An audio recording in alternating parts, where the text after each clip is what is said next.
floating up in the clouds, but I've always felt that something's missing. That was until I found you right there in the crowd. You came into my life and started a fire. You made me feel like I could touch the sky. Oh, there's nothing missing now that you're my desire. Now all I have to do is to make you mine. 'Cause I know, and you know what we could be. Like a song, like a perfect melody. Baby, don't say you don't believe in me. 'Cause you know, and I know, we're onto something good. You know, and I know, we got something good. We do have something good. Welcome back to the village. Oh my gosh, y'all know how I feel about being here. This is awesome. And today we have such a special guest. I so love when he's in the village, y'all. So, as I always say, please like, share, comment, have some fun in the chat. Y'all know, just go ahead and, do the virtual fist bump, love on each other. This is an awesome community that we're building here. And I just love enjoying each and every one of you. And I love seeing y'all in the chat. So enjoy yourself, get some tea. And just know that today we're going to be sharing some awesome tips. And I think that this is going to be something that's going to help you. If you're here, you know that this is going to be a episode that's going to definitely help you identify some areas that you've been dealing with for a long time. So I don't want to take up any more time. I want to give you some background about our guest. His name is Jimmy Allen, and he is a love and relationship coach. He helps ambitious and courageous men overcome issues with confidence, that they come to him and oh, you're here, Jimmy. I'm here. I'm sorry, you kind of caught me by surprise. But he helps courageous men overcome issues with confidence and trust and vulnerability. And they come so that you can treat them, and they create big love, and they have healthy love. You kind of caught me off guard, so now I'm always nervous. You'll definitely read your intro. So I was like, dang, okay, Well, your assistant dropped me in. Right. You used to have the dramatic entrance and everything. So, world. that hasn't happened before. But welcome to the village, Jimmy. Thank you for having me again. How are you? And yes, because the first time you were here, it was so rock star. So I definitely wanted to be sure that I got you back. So this time we're talking about wounded conversations that we keep alive, and how to start healing. Yes. Your face. What's that face, Kim? You know what? Because I know that there's a million people out there that rehearse conversations, unhealthy conversations, stinking thinking in their head that limits them from being their best self. Yes. And actually, something just came to my mind is this quote. I'm reading his book called "Happy Pocket Full of Money." It's talking about mindset, wealth mindset, and he said the brain does not recognize do not. Like I don't want this. Like want keeps you in the lack of something. It keeps you in the desperate place of something. So when we say, well, I don't want to get hurt again. I don't want a man who's this. I don't want a woman who's that. You're actually sending the universe that, I want more of that, because the universe doesn't recognize that. The brain doesn't recognize I am not, I don't want. It only recognizes I am. So when it says I am, I am not damaged goods. take out the not that I am damaged goods. So therefore, I'm Mm. I'm literally trying not to resisting what I don't want. So I'm sure you've heard of this before. Whatever you Interesting. resist persists. So Mm-hmm. people are constantly trying to resist, trying not to get hurt again, trying not to get, Mm-hmm. cheated on again, or they're actually calling that in. Mm-hmm. They're energetically calling it in. They're putting it Mm-hmm. on the world out that this is more what I want because I have not learned my lesson yet. And I was just like, oh my God, like I literally have to, for my own self and with Mm-hmm. my own clients, you know, stop having these conversations. And I'll give you an example of like one of my recent clients, he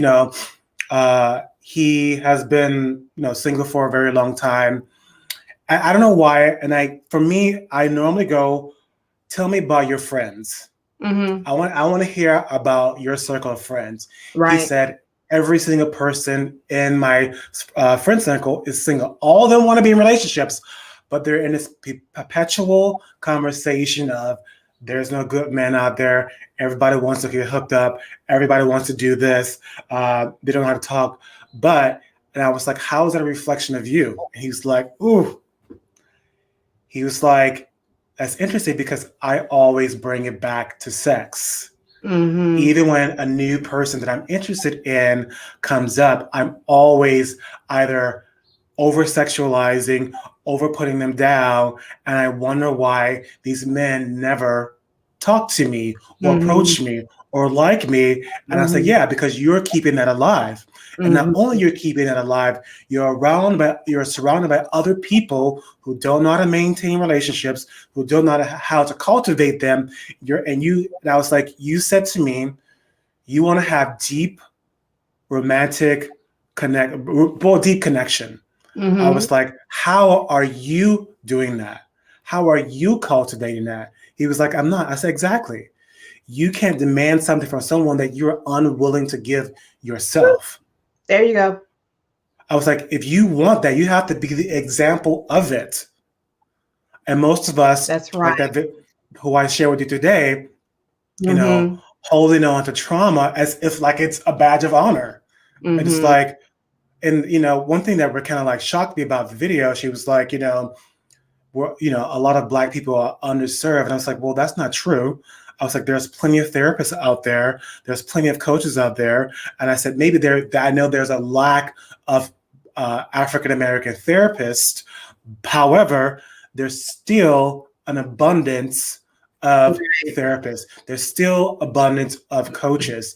And, like the guy said, some people can't afford it, yes, but most states, if you apply for state health insurance, you can actually get therapy for free. Yeah. And you can get it through your job. I mean, Right. obviously, you can get it through your job. So the principle is the same. So if any relationship, whether Mhm. it's a romantic relationship, a friendship relationship, Yes. a family relationship, any relationship, the principle is the same. Hmm. You have some negative thoughts about it, so you're already, I know people that are in families who don't speak because they still got issues and thinking about something from a million years ago, so then they're not speaking today, so whatever. But let's go ahead and deep dive. So I got some points I want to bring up that Oh, we want to sure. go ahead and talk about. So, what is this thing about men that don't make 60K should remain single? Yeah. Where did that come from? Well, there's been this sort of like thing happening in Clubhouse where specifically with African American, I don't know why, but that was the name of a Clubhouse room. And I was like, what is this like? And so this panel of African American was saying that men who make under $60,000 should stay and be single. And I was just like, that is some crap.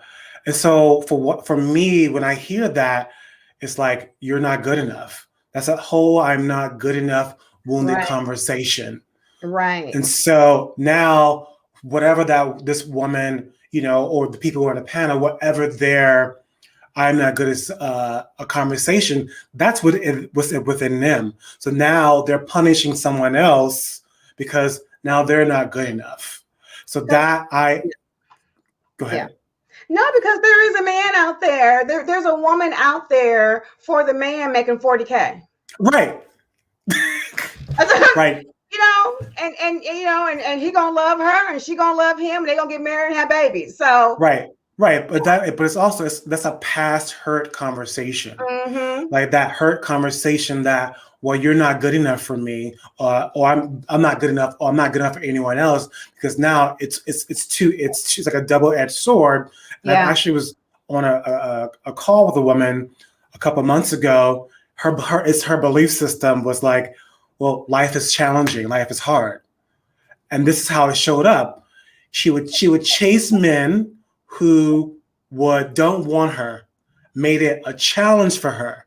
She's, well, that's just the way life is. And I was just like, no, that's just your belief. You're chasing men who are making it difficult for you, who don't even want you. They even tell you, and you still chase them anyway. I said, that's a self-worth issue. Yeah. Then she had a good man who gave her everything she wanted. Not good enough. He's Yeah. not challenging me. I said, this man is giving you everything he wants. Like, well, he's not challenging me. I was like, he's too good. He's not good. I was like, it's you. And I Yeah. was like, and that conversation was passed down from a family member, her mother. She believes that life is supposed to be difficult. So therefore her view, until she breaks that view and heal that part of her and change that belief, even in her business, she was struggling in her business. Every relationship, even her family, everything showed up challenging for her because that's what she believed to be true about life. Mm-hmm. Look, clean your baggage. Yeah. Yeah. Yeah. Yeah. So okay. So let's keep it moving because we got some good ones.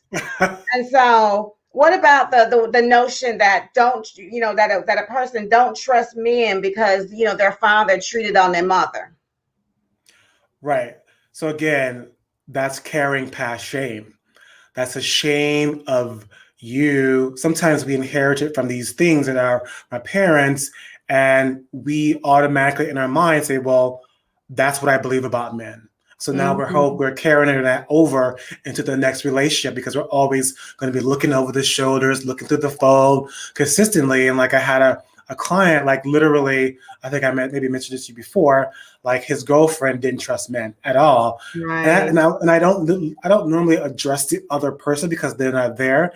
And I said to him, I said, that belief that she has didn't come because you had cheated on her. That has always been there for her. And he was like, oh my God, that's right. Her mother would say to her over and over, never trust men. Wow. And even in her mother's relationship with the man she was with, they didn't get along. They always fought every single day. So she inherited these things, and therefore she attracted a man that she couldn't trust. Mm-hmm. And so even like for me, I had these like abandonment issues with my father, which I had no idea Mm-hmm. that was like, even though my father was in my life, that Mm-hmm. I would either self-abandon or the Mm-hmm. person would. I had friends that would just automatically going good and great, the friend would disappear.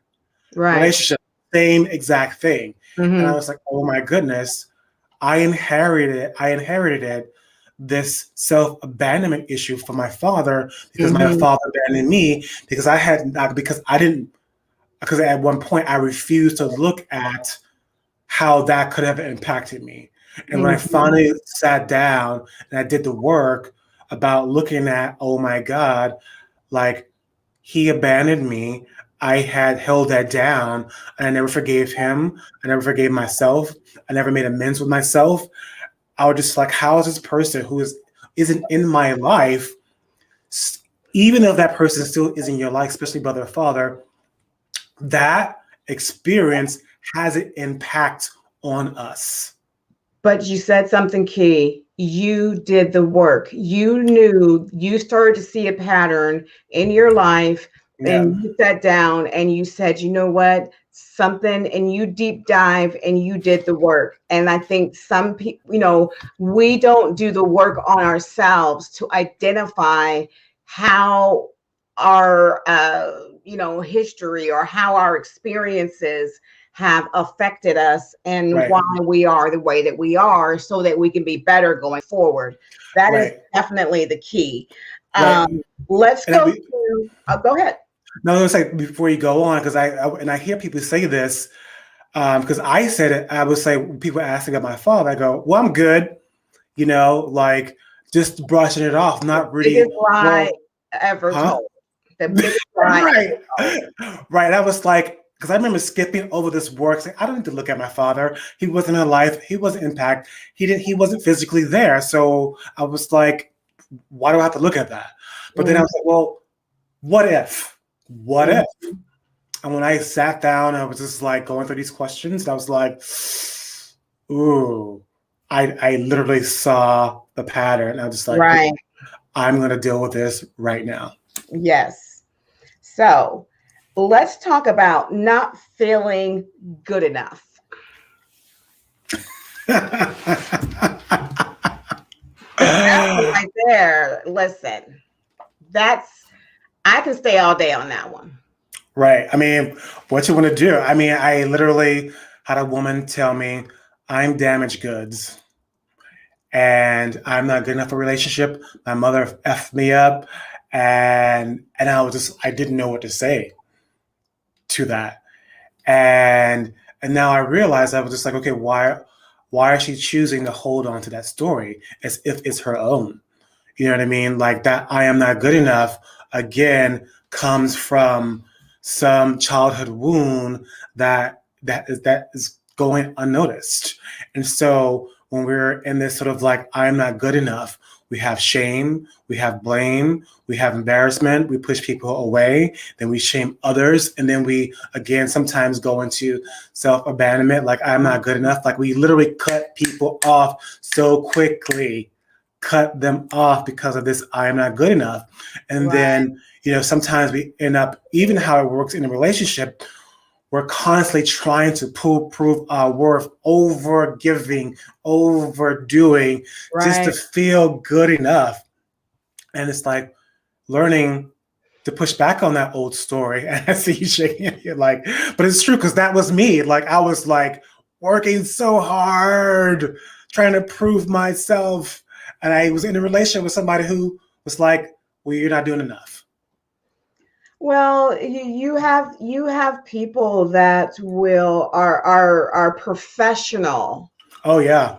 at making you feel like you're not measuring up. Yeah. Because they're putting their pain on you.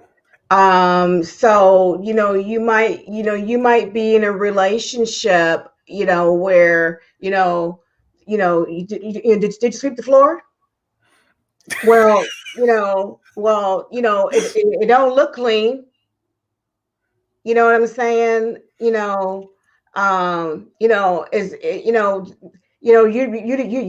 you made the beans better last time. I don't. My mama cooked better than this. Oof. You know what I'm saying? I mean, just Mm-hmm. little things where you always feel like you're never doing enough, yet you're doing everything, Everything. and you're worth, you're a hostage. Yeah. And so you can't leave, and you know what I'm saying. So it's Mm-hmm. it's it's a very toxic situation. I mean, you can leave, but You can, yeah. but the person in their mind feels like they can't leave. Right. And especially when you have that belief that I'm not good enough, your mind is gonna say, well, Exactly. I'm not good enough to find anything else. Yes, Like this is the best I this can is the do. best this is the best that I can do. And then Yes, we can that belief until you really crack that thing open, yes. you will convince yourself to stay. I did that. I can't survive in New York without this relationship. I can't, do this and that. Like how I gotta start all over again. Like, I'm living afraid to good. start up. This is a good house. He's taking care of me. Yeah. Yeah, that belief will keep you staying in toxic marriages, relationships, friendships. I mean, I, you don't even know how like some people are surrounded wife friends who can't hold and maintain a relationship, and we keep with them, complain with them, yet none of them take the initiative to heal. Mm-hmm. And it is ideally learning. Well, first I would say to people, look at your friends. Especially if you're married, you're having Mm-hmm. consistently having trouble. Any married, friend, single, whatever, it doesn't really matter. Start looking at the people you're surrounded by. Right. Are they lifting you up or Right. tearing you down? Right. Are they lifting your marriage up or are they tearing your partner down?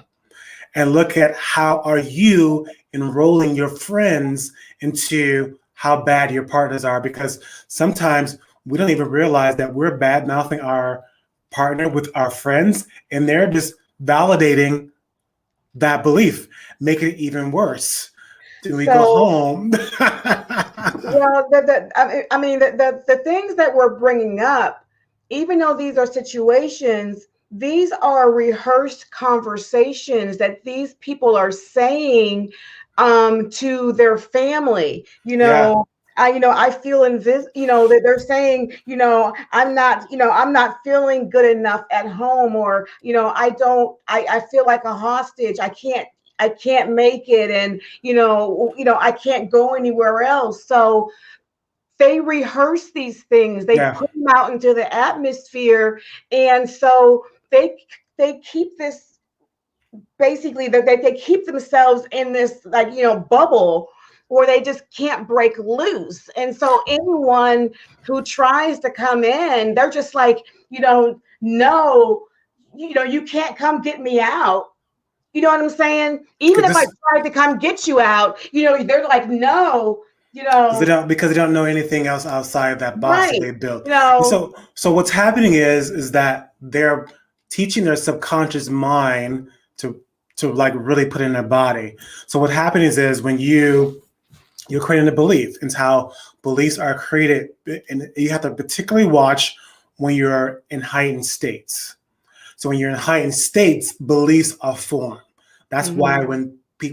when trauma happens, we say, "Well, I don't never want to date a man again. I don't want to do this." So in those moments, we create a belief, and that belief becomes a part of our subconscious mind. And we're in subconscious minds. Basically, you're operating like you don't know why you're doing what you're doing. You don't know why you're picking this person, because we're operating in 95% of that unconscious mind. So then we don't understand why we're picking these emotional unavailable people. We don't understand why when I'm in this relationship, because I'm not good enough or I'm invisible, because we rehearsed it so much that we're keeping that story, that belief alive within us.